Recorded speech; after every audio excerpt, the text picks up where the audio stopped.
장애인 문화복지신문 제516호 제9면 기사입니다. 성남시 판교대장 종합사회복지관 기공식 2028년 6월 준공 목표. 성남시 시장 신상진은 2월 24일 분당구 대장동 631의 2번지에서 판교대장 종합사회복지관 건립공사 기공식을 했다. 이날 오후 2시에 열린 기공식에는 신상진 성남시장과 시의원, 지역 주민 등 100여 명이 참석했다. 판교대장 종합사회복지관은 총 사업비 490억 원이 투입돼 대지 면적 3,142에 연면적 9,292, 지하 2층, 지상 4층 규모로 건립된다. 복지관 내부에는 수영장을 비롯해 프로그램실, 13개, 강당, 다함께 돌봄센터, 장애인 주간보호센터 등이 들어선다. 준공 목표는 오는 2028년 6월이며 개관은 같은 해 11월로 예정돼 있다. 신상진 성남시장은 판교대장 종합사회복지관은 아이부터 어르신까지 누구도 소외되지 않는 열린 공간이자 주민 삶의 질을 실질적으로 높이는 따뜻한 복지 인프라로 건립될 것이라고 말했다. 삼성전자 3어린이집, 오목천동, 장애인 주간 이용 시설에 오디오북 담보기와 도서 나눔. 삼성전자 3어린이집이 20일 오목천동 장애인 주간 이용 시설을 찾아 독서 보조기기 담보기 2대와 음원이 담긴 도서 20권을 전달했다.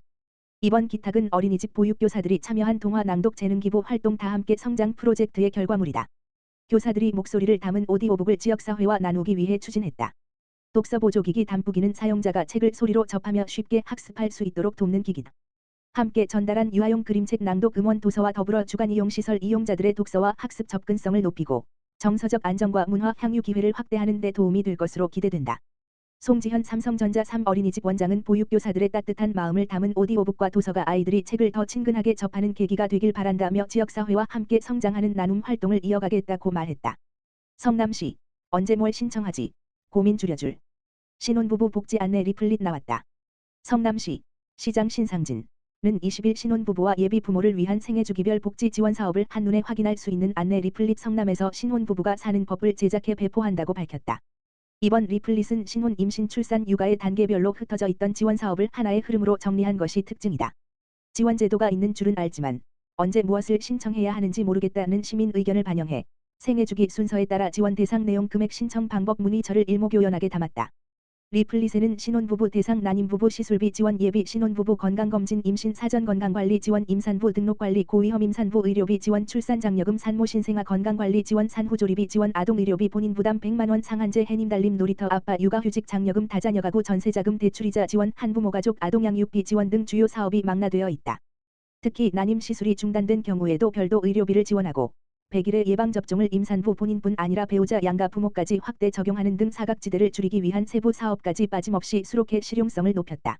리플릿은 제작 의도에 맞게 신혼부부와 출산, 육아 가정이 다수인 신혼희망타운 공동주택 단지에 비치할 예정이며 해당 주소지 동행정복지센터에서도 수령할 수 있다. 신상진 성남시장은 저출생은 국가적 위기이지만 실질적인 해법은 시민의 삶에 가장 가까운 지자체에서 나와야 한다며 이번 리플릿이 출산과 양육을 고민하는 신혼부부에게 실질적인 길잡이가 되길 바란다고 말했다. 수원 특례시 돌봄 취약가구에 반려동물 의료 서비스 지원.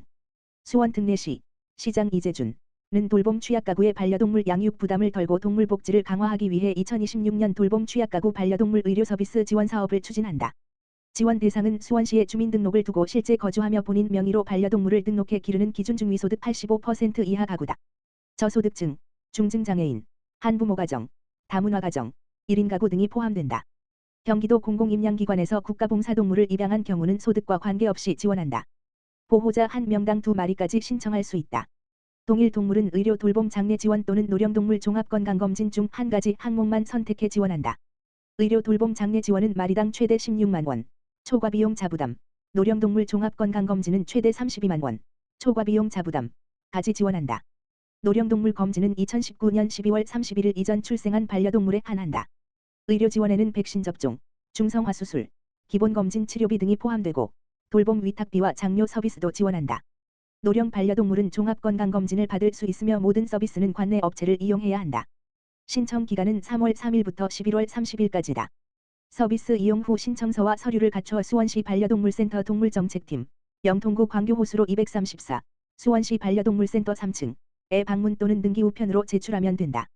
상세한 내용과 신청 서류는 수원시청 홈페이지 시정소식 게시판에서 확인할 수 있다. 수원시 관계자는 이번 사업이 돌봄 취약가구의 경제적 정서적 부담을 줄이는 데 도움이 되길 바란다며 신설한 노령동물 종합건강검진 지원으로 질병을 조기에 발견해 반려동물과 보호자가 더 건강한 삶을 이어가길 바란다고 말했다. 성남시 전기수소차 5,140세대 구매보조금 지원. 총 459억 원 투입.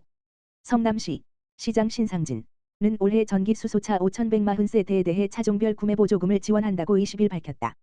이를 위해 총 사업비 459억 원, 국비 327억 원 포함을 투입한다. 전기 차량 지원 물량, 대당 최대 지원금, 은 전기 승용차 2,000대, 최대 840만 원, 전기 화물차 150대, 최대 2,030만 원, 전기 버스 9대, 최대 9,100만 원, 전기 이륜차 150대, 최대 300만 원. 수소 차량 지원 물량은 수소 승용차 200대, 정액 3,500만 원, 출입구에 계단이 없는 저상 수소버스 45대, 최대 2억 9,190만 원, 출입구 계단이 2개 이상인 고상 수소버스 30대, 최대 3억 4,640만 원. 성남시는 올해부터 기존에 소유하던 내연기관차, 하이브리드차 제외를 폐차하거나 판매한 뒤 전기 승용차 또는 전기 화물차를 구매하면 최대 130만 원을 추가 지원하는 전환지원금 제도를 신설해 운용한다. 전환지원금 지원 물량은 전기 승용차와 전기 화물차를 합쳐 2,559대다. 청년층, 19 물결표 쌓인 34세 이생애 최초로 전기 승용차를 구매하는 경우에는 기본 보조금 최대 840만 원, 외 차종에 따라 최대 116만 원을 추가로 지원받을 수 있다. 다자녀 가구 역시 전기 승용차 구매 시 추가 보조금 혜택이 주어진다. 18세 이하 자녀가 2명인 가구에는 100만 원, 3명 가구에는 200만 원, 4명 이상 가구에는 300만 원을 각각 추가 지원한다. 보조금 지원 대상은 신청일 기준 3개월 이상 성남시에 거주한 개인, 단체, 법인이다. 신청은 기후에너지환경부 저공해차 구매보조금 지원 시스템 www.ev.or.kr을 통해서 하면 된다. 보조금은 신청서 접수 후 차량 출고 등록 순으로 지급한다. 성남시는 지난해 3,520대의 전기 수소차 등 친환경 차량 구매자에게 총 525억 원의 보조금을 지원했다. 성남 지역 전체 등록 차량 38만 8,731대 가운데 친환경 차량은 4.2%인 1만 6,375대이며 이 중 전기차는 1만 5,620세대, 수소차는 752대다.